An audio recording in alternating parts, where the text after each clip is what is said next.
I'm here with Rav Nachman Seltzer, a jack of many trades. He's a Rav, he's a rabbi. I know this because I actually saw him in his situ when he was training to become a rabbi.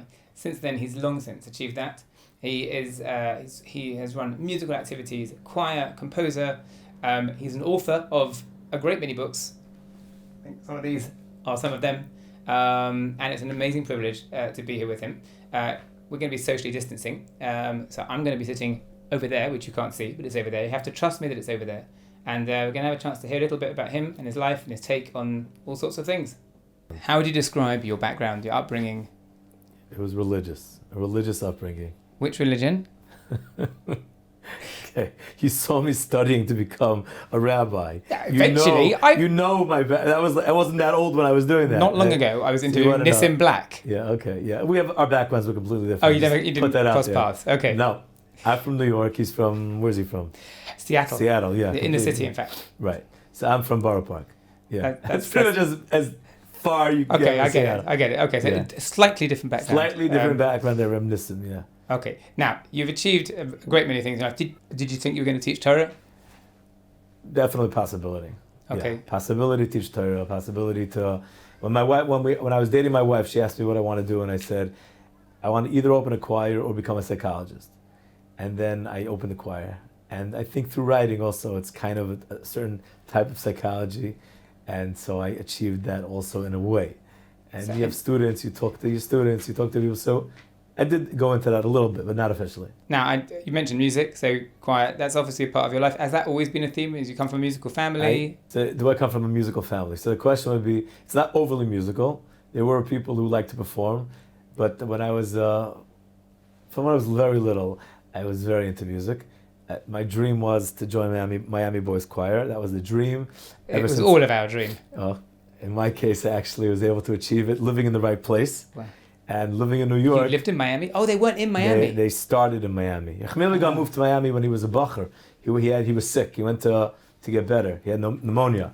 I guess being in Toronto for all those years in yeshiva, and then he went to Miami and he was getting better. And he started a choir in Miami, and the choir produced 3 albums in Miami. And then he moved back to New York, and then he started the choir again in New York, and then he put out Preventative Deshmaya, and the rest was history. He didn't think to call it the New York Choir. There was already a New York School of Song. But the Miami Boys Choir has a very nice name to it, ring to it. So I saw the choir in concert in Brooklyn College after B'siyata D'Shmaya, and at the moment I saw that, I said, this is what I want to do. Well, so you ruined my next question. I was going to ask you, were you the solo kid in B'siyata D'Shmaya? Tell us a stand-up moment. Jonathan Pillay. No. I can tell from your voice. If I listen to a tape, could I pick you out? You mean, was I a soloist? Yes. Min HaShemayim. Which one? Ani Mammon, the low part. One of the Miami's biggest hits of all time. Also, Miami Experience 1 and 2, and Miami Experience 2, I did a solo in a song called Amdesar Raglenu. See, I did come out with a few solos, and it was something that was a big part of my life, and I did know I wanted to work with music. And eventually I did run the choir. By now I have stopped. I had it for like 15 years, and we put out 5 albums, and we were on countless other singers' albums like Shweki Lipa and Gabe, Daskal, Baruch Levine. A lot of different things over the years, performed, but you have to know when it's time to move on, and I felt that the time was enough. You'd hit the peak where you wanted to hit. It was enough. It's like a certain amount of, I didn't want to reinvent the choir again. Today the Jewish music is different than it was, and I wasn't ready to reinvent myself and become a whole different type of sound. I wasn't looking to do that. I enjoyed it very much. Baruch Hashem, I had a lot of kids who came through the choir who did very well, who have fond memories of the choir, and it was time to say, good Shabbos. That's it. So, did we recreate one of those moments of the solo? You want me to sing the song? Just the solo. but with the same tone of voice that you had at the time as well. Any seconds of the... Goes like this.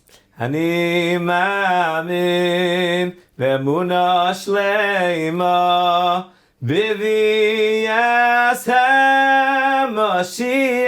HaMashiach. That's the solo. That was you. I remember that. Was me, I remember you. I used to listen to you. And then Nathan Starr comes in. So I thought I met you like 17 years ago, but I actually met you vicariously much earlier than that. Okay.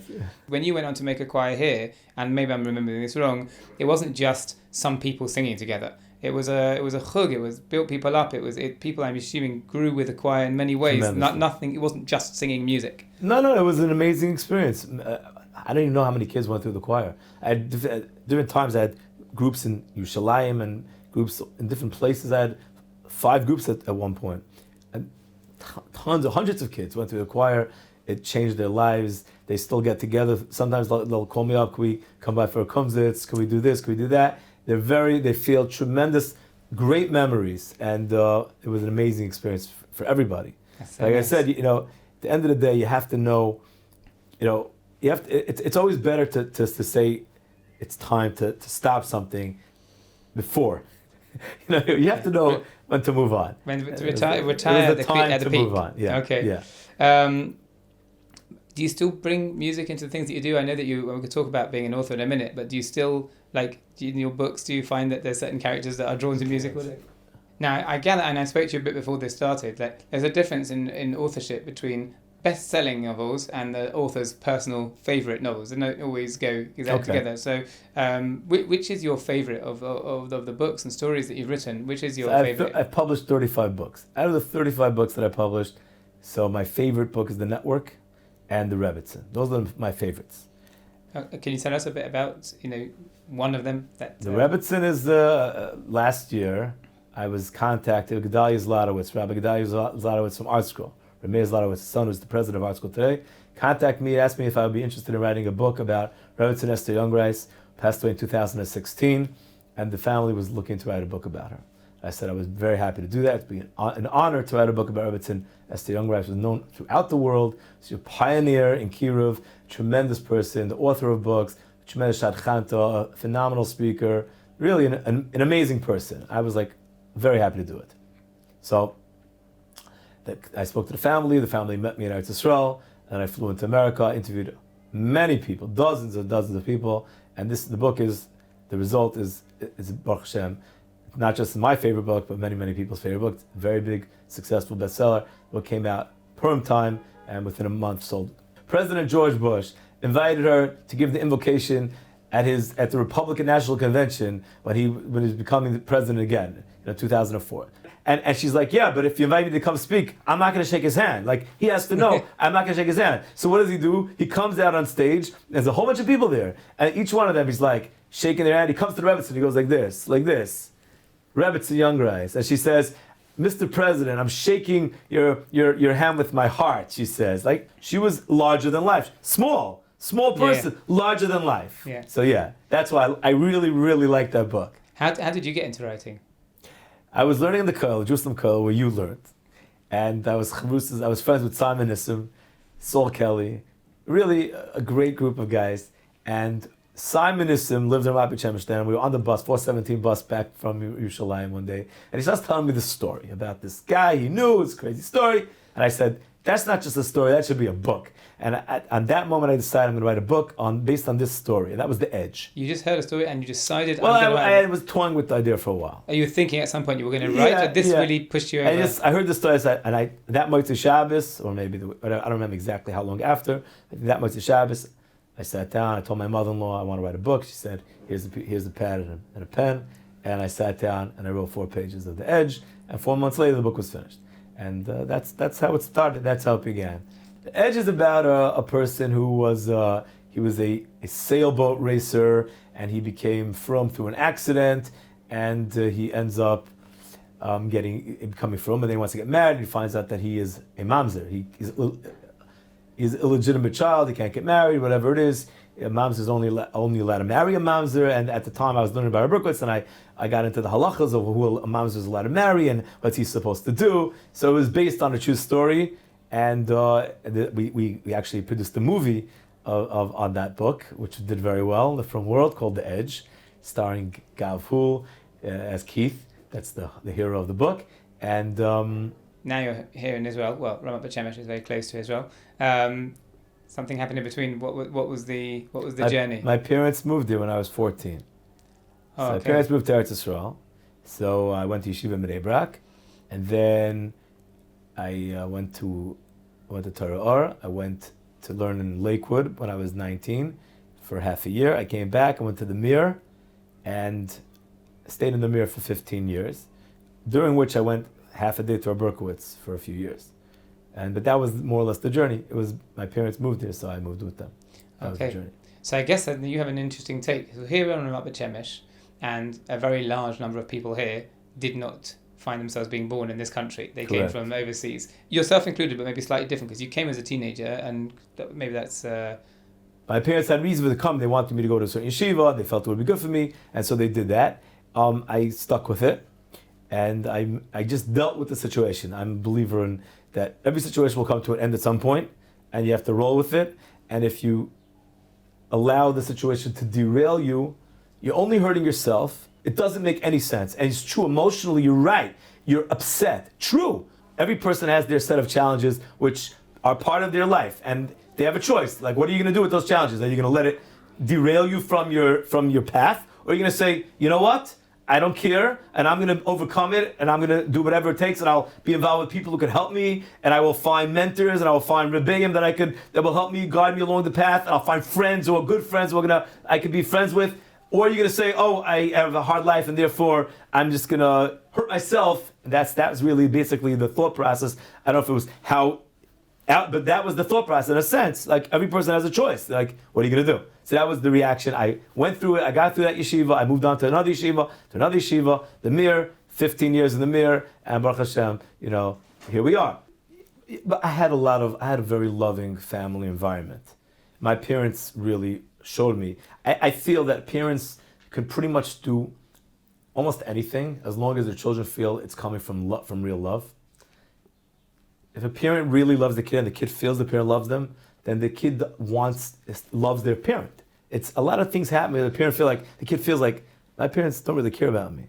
But when the kid feels the parents really care, it's a different type of situation. Even if what's happening is not necessarily great for the kid, the parents have to always show the kid that they love them. So Baruch Hashem, I grew up in a warm family environment. So so even though what was going on around me, when I came here, it was hard for me. But Baruch Hashem, I had a great family. Hakshiva's it shifted from the beginning when it first started. And now, today, what it does is it's basically preventive, which is an amazing thing. Because instead of waiting till kids are messed up, the idea is that it gives them a mentor before. It gives them a person to talk to before, so that they don't get to that stage. That's a wonderful thing. Every neighborhood should have that. It's called, Eza Chacham Arayas and Noila. A person who sees what's going to happen, who understands, is a couple steps ahead. You got to be preemptive. Hakshiva is preemptive. That's what they're doing. So that's a wonderful thing. That is an amazing thing for a neighborhood to have. We're very lucky we have an organization that does this. And you said before, like, in terms of being, whether you're calling it a family unit, whatever unit it is, that giving the person the attention and space, they called themselves Hakshiva. That it wasn't an accident that they called themselves Hakshiva. And I think that's maybe part of the idea, that they want to be that space, that listening, that accepting, whatever it is, and very much as you said. Okay, Corona. So how do you see maybe in maybe in the world, but also in our neighborhood, how Corona might have exacerbated? How it might have made worse for people? Domestic violence shot up in the past few months. It's a no-brainer. If you have a family that don't get along and instead of being able to get out, then it's a terrible thing. On the other hand, like, if my family, for example, we've got the average of 10 to 12 calls a week from seminary girls, Yeshiva Bachar, for Shabbos. We're booked months in advance. That means we almost never spend Shabbos just ourselves. But for the last few months, we pretty much spent Shabbos and Yom Tov for ourselves. That was amazing. So we enjoyed it. It was a completely different type of situation. So it was an amazing experience for a lot of people. I had a great experience. They reconnected. They spent time learning with their children, spent puzzles, and it was very nice. A lot of people, again, it depends on the family's, what's happening in the family. If the family is more or less functioning and a happy and a healthy family, then Corona could have been a positive thing, and was in many cases. How can Hakshiva be part of addressing some of those issues, and what services do you think they provide that make them perfect for addressing some of the fallout from this? The psychologists on staff are going to have to deal with what the kids saw in their houses during this time. Not just here, all over the world. Psychologists are going to have to deal things that kids would not normally see, because let's say parents aren't spending as much time together, or let's say there's a kid in the family who doesn't get along with the rest of the family, and now he's stuck, he can't go anywhere, or she can't go anywhere. So yeah, that's going to be there's definitely fallout That's for sure. I think Hakshiva today, really what it really wants to do is to actually catch people before. They really want to be there before, and I think that's amazing. So you mentioned before that people have taken different ways. What would you say is the most fun thing that you've done as a family, most original activity that you have come up with? We did maybe a 3,000 piece puzzle. That's big. 2,000 or 3,000 pieces. Really nice scene in Amsterdam. I have it. We're going to frame it one day. Bicycles, the canals, very nice. We were finishing, a lot of nice things together. We learned Daf Yomi together. We were just spending a lot of time. Again, you couldn't really go anywhere. So they didn't even let you drive anywhere at that time. So we were basically in the house. Then there was my wife's 40th birthday. So, we had been planning to do some sort of crazy bash and then this happened. So the kids were the ones who had to plan it. So I had to get my wife out of the house that night. And then, we went for a drive. And then my kids are at home and they're putting together their mother's 40th birthday party. So you don't have that every day, but they did a wonderful job. And again, it became, instead of it being something which was focused on, all her friends, and I called a lot of people and they called in the middle of the party. It was very nice, but the focus was in our house. So core unit.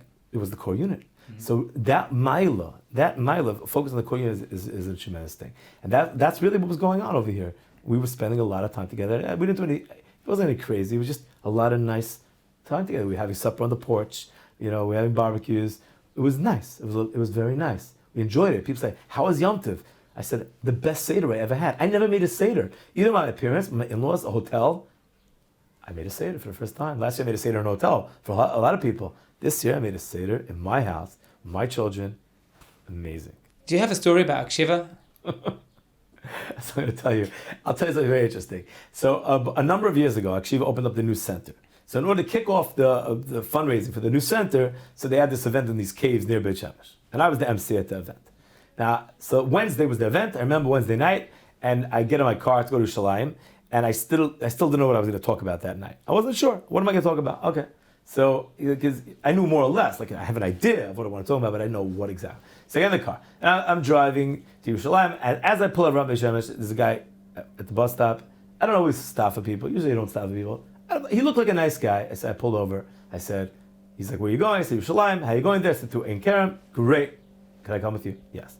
He gets in the car. We're talking. I said, "What's your name?" He's telling me his name. "Where do you live?"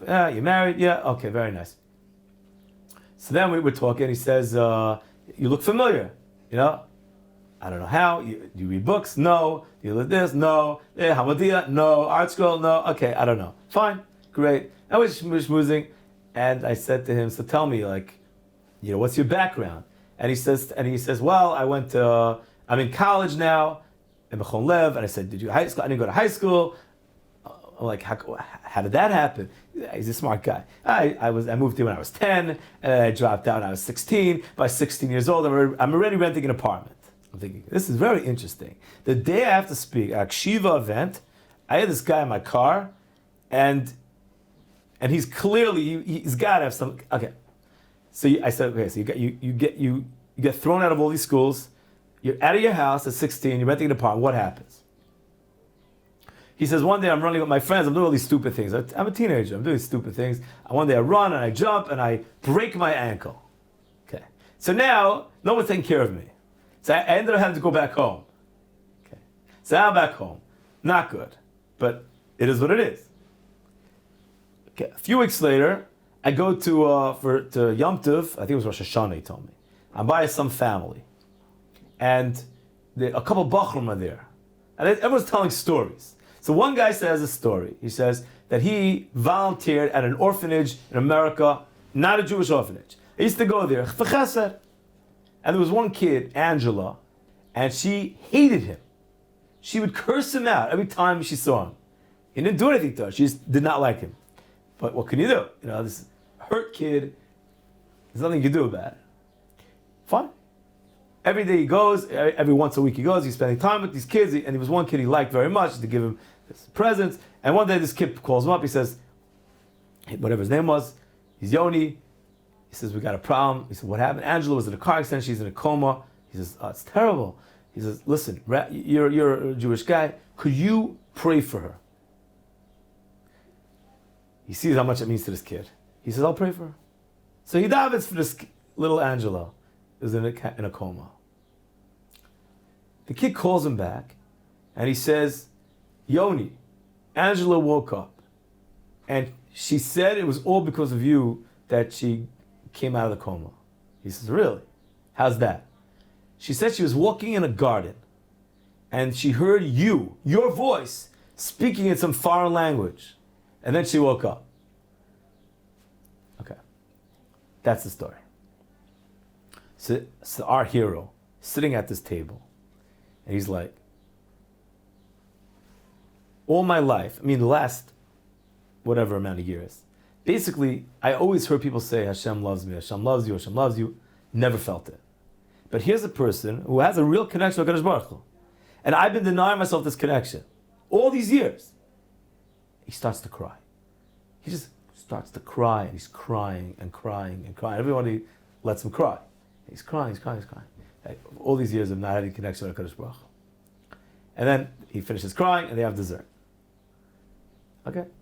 And, his life moves on, and eventually he ends up getting married, and he has a kid today, and he's in college now. I said, who are your Rebbeim today? He tells me he's Rebbeim. I know them from Abba Shemesh. And he says, another guy who I know who was involved with Hakshiva. I said, so you're involved with Hakshiva.